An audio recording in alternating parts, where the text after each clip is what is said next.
Welcome you all guys once again. I am Archana Manandan और आज के इस वीडियो में हम 21 जैन का करंट अफेयर्स कंप्लीट करने वाले हैं। कुछ स्लाइड्स है जो आपके साथ एक्सप्लेन करना जरूरी है, तो एक्सप्लेनेशन के साथ हम वो क्वेश्चन कवर करेंगे। और कुछ क्वेश्चंस ऐसे हैं 30-40 क्वेश्चंस ऐसे हैं जो कि वन लाइनर हम कवर करेंगे, जिसमें से 10 क्वेश्चन जो है ये मैं जी न्यूज़ से लेती हूँ। इसका सोर्स जो है वो जी न्यूज़ है, आप सबको पता है। सो आई होप मेरी मेहनत आपको पसंद आ रही होगी और आप ये सारे के सारे वीडियोस देख रहे होंगे। अगर मेरी मेहनत पसंद आ रही है तो प्लीज़ चैनल को लाइक एंड सब्सक्राइब करना ना भूलिए। साथ ही साथ आप किसी भी प्लेटफॉर्म पे इसको शेयर कर सकते हैं। आज का फर्स्ट करंट अफेयर्स है, हाल ही में किस बैंक ने किसान पुष्पक योजना के तहत गरुड़ एयरोस्पेस के साथ भागीदारी की है?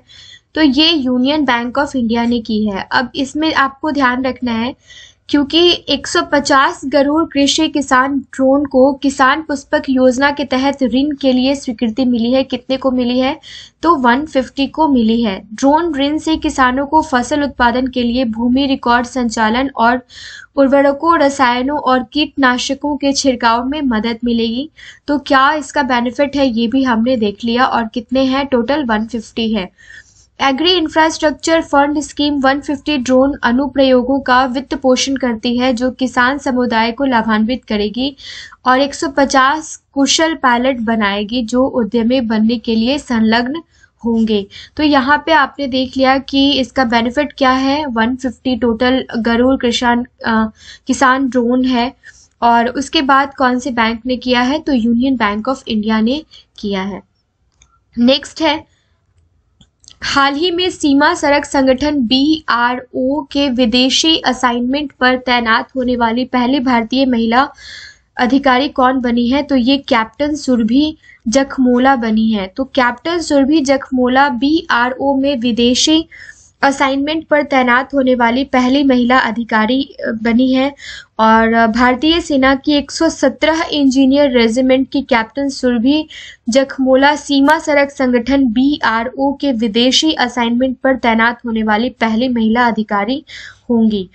कैप्टन सुरभि जखमोला भूटान में प्रोजेक्ट दंतक का हिस्सा होंगी। तो प्रोजेक्ट दंतक जो है ये कहाँ से रिलेटेड है, कहाँ पे चलाया जाएगा? तो ये भूटान में चलाया जाएगा। ये आपसे क्वेश्चन डायरेक्ट पूछा जा सकता है। वीर गार्जियन 2023 अभ्यास के लिए जापान में भारतीय वायुसेना द्वारा महिला फाइटर पायलट अवनी चतुर्वेदी को तैनात किए जाने के ठीक बाद कैप्टन सुरभि जखमोला को तैनात किया गया है। नेक्स्ट है, हाल ही में 90 से अधिक वर्षों के बाद लोकतक झील में बत्तख की एक दुर्लभ प्रजाति ग्रेटर स्कूप देखी गई है। यह झील किस राज्य में स्थित है? तो ये कहाँ स्थित है? ये स्थित है मणिपुर में। और यहाँ पे इस बत्तख की प्रजाति को पक्षी विज्ञानी कुमम जुगेश्वर और वन्यजीव खोजकर्ता मणिपुर के सदस्यों ने देखा है। ग्रेटर स्कूप को स्थानीय रूप से सदांगमन भी कहा जाता है और ग्रेटर स्कूप एनाटीडे परिवार से संबंधित है। तो कौन से परिवार से संबंधित है ये आपसे पूछा जा सकता है। तो एनाटीडे परिवार से संबंधित है। और ये सदांग मन भी इसको कहा जाता है, ग्रेटर स्कूप को। तो ये आपको ध्यान रखना है। हाल ही में आत्मकथा ओरन वेशनन थिनते कथा जो है ये किसके लिए पहला फेडरल बैंक लिटरेरी अवार्ड 2022 किसे मिला है? तो ये के वेणुगोपाल की आत्मकथा है, इन्हीं को मिला है। और 15 जनवरी को के वेणुगोपाल को उनकी आत्मकथा ओरन वेशनन थिनते कथा के लिए पुरस्कार मिला है। चल रहे केरल साहित्य महोत्सव के हिस्से के रूप में आयोजित एक समारोह में उन्हें फेडरल बैंक के अध्यक्ष और स्वतंत्र निदेशक बाल गोपाल चंद्रशेखर से पुरस्कार मिला है। तो किसने दिया है, किसे दिया है और किसकी आत्मकथा है, आत्मकथा का नाम, ये सारी चीजें आप नोट डाउन कर लेंगे। प्रतिवर्ष राष्ट्रीय आपदा प्रतिक्रिया बल NDRF की स्थापना किस दिवस कब मनाया जाता है? तो ये 19 जनवरी को मनाया जाता है। और 2023 को इसका 18वां स्थापना दिवस मनाया गया है। और NDRF जो है ये कर्मियों के और दृढ़ संकल्प और उपलब्धियों को उजागर करने के लिए मनाया जाता है ये जो एनडीआरएफ दिवस है वो। यह दिन 2006 से मनाया जाता है और आधिकारिक तौर पर बचाव बल का गठन किया गया था 2006 में ही।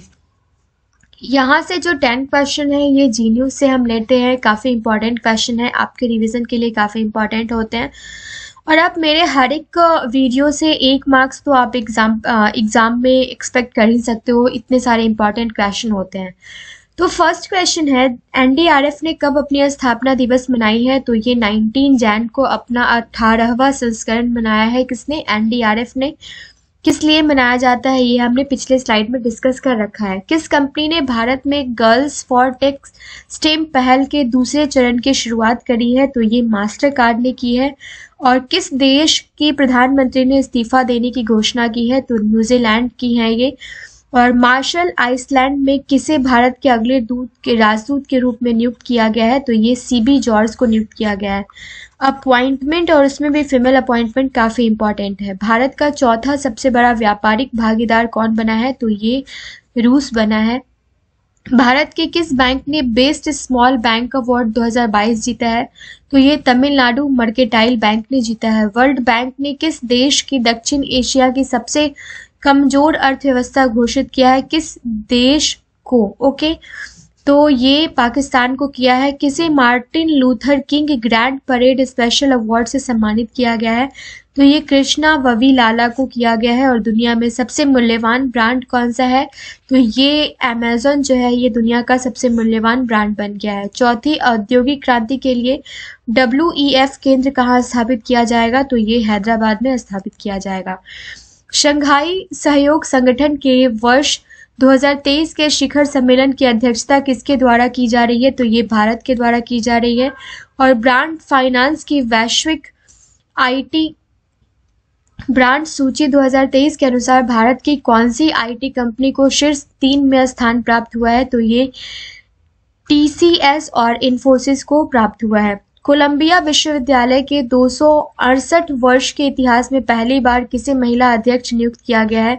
तो ये मिनोचे शाफिक को किया गया है। और हाल ही में किसके द्वारा प्रतिवर्ष $3 ट्रिलियन अनलॉक करने की पहल the giving to amplify earth action शुरू की गई है? तो ये WEF को की गई है। हाल ही में प्रधानमंत्री पद से इस्तीफा देने का ऐलान करने वाली जेसिंडा अर्डन जो हमने पहले देखा है न्यूजीलैंड की से संबंधित है। प्रधानमंत्री है कहाँ के? न्यूजीलैंड, जिन्होंने अपना इस्तीफा घोषित किया है। MSN ग्रुप द्वारा हाल ही में कैंसर के किस प्रकार के लिए पहली जेनरिक दवा पाल्बोसिक्लिव को लॉन्च किया है?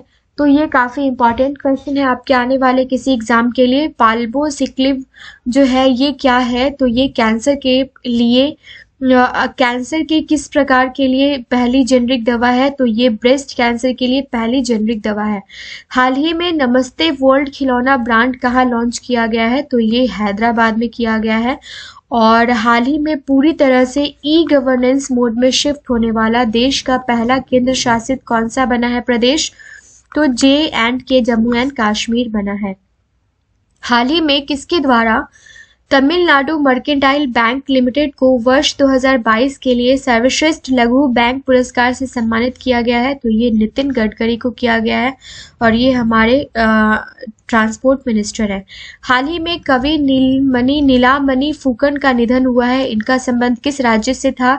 तो ये नीलामणि फुकन जो है ये असम राज्य से संबंधित है। हाल ही में आई रिपोर्ट के अनुसार भारत में सबसे ज़्यादा ऑनलाइन गेम खेलने वाला राज्य कौन सा बना है? तो ये यूपी उत्तर प्रदेश बन गया है। और 19 जैन को किसने अपना स्थापना दिवस मनाया है? तो ये एनडीआरएफ ने मनाया है और 18th इसका स्थापना दिवस है। नेक्स्ट है जारी, यहाँ पे जाली नहीं होगा, आप करेक्ट कर लेंगे। जारी ग्लोबल फायर पावर इंडेक्स 2023 में भारत किस स्थान पर रहा है?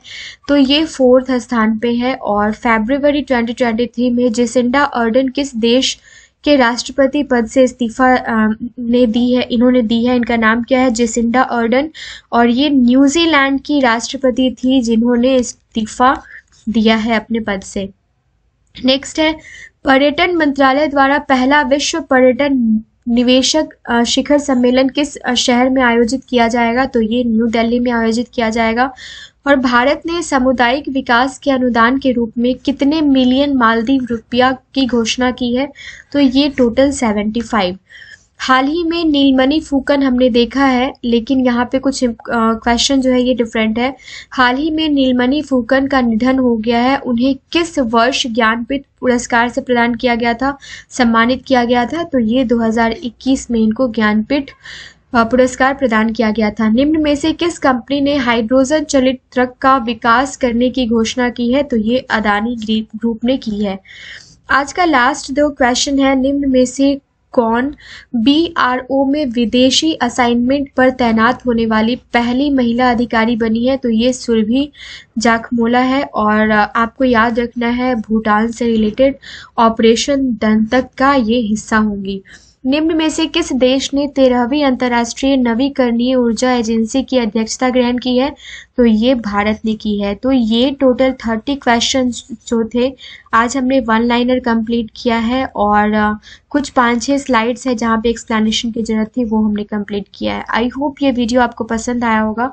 मिलते हैं नेक्स्ट वीडियो में और बहुत ही जल्द आपको 250 मोस्ट इम्पॉर्टेंट करेंट अफेयर्स जो 2022 का होगा, जैन से लेके दिसंबर 2022 का हम कवर करने वाले हैं। 1 से 2 दिन में आपको वो वीडियो मिल जाएगा।